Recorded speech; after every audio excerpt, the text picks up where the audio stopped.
In today's video, I'll show you how to create custom approval templates in Microsoft Teams. Custom approval templates help standardize requests, save time, and ensure that all required details are included before an approval is submitted. Let's get started. First, open Microsoft Teams and go to the Apps section on the left-hand side. Search for the Approvals app and open it.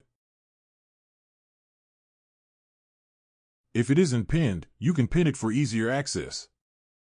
Once you're in the Approvals app, click New Approval. At the top of the Approval window, look for the option to create or use a template. Select Template. Then click Take Me to create a template. Click New Template. Next, click Create from Scratch, then choose Teams you want to use. Click Done. Start by giving your template a clear and descriptive name. Select the category you want to use. Next, add a description so users understand when and how the template should be used. Then click Next. Now, customize the approval fields.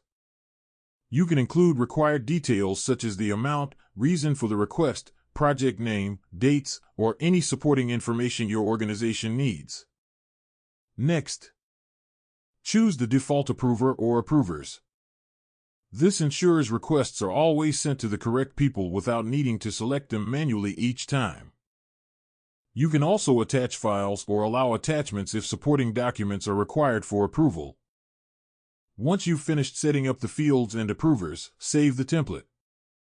Your custom approval template is now ready to use. To use the template, click New Approval again and select your custom template from the list.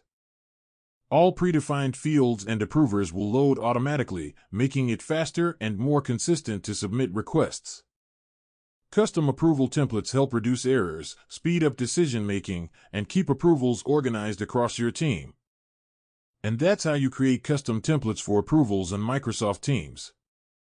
If you found this video helpful, don't forget to like, subscribe, and turn on notifications for more Microsoft Teams tips and tutorials. Thanks for watching, and I'll see you in the next one.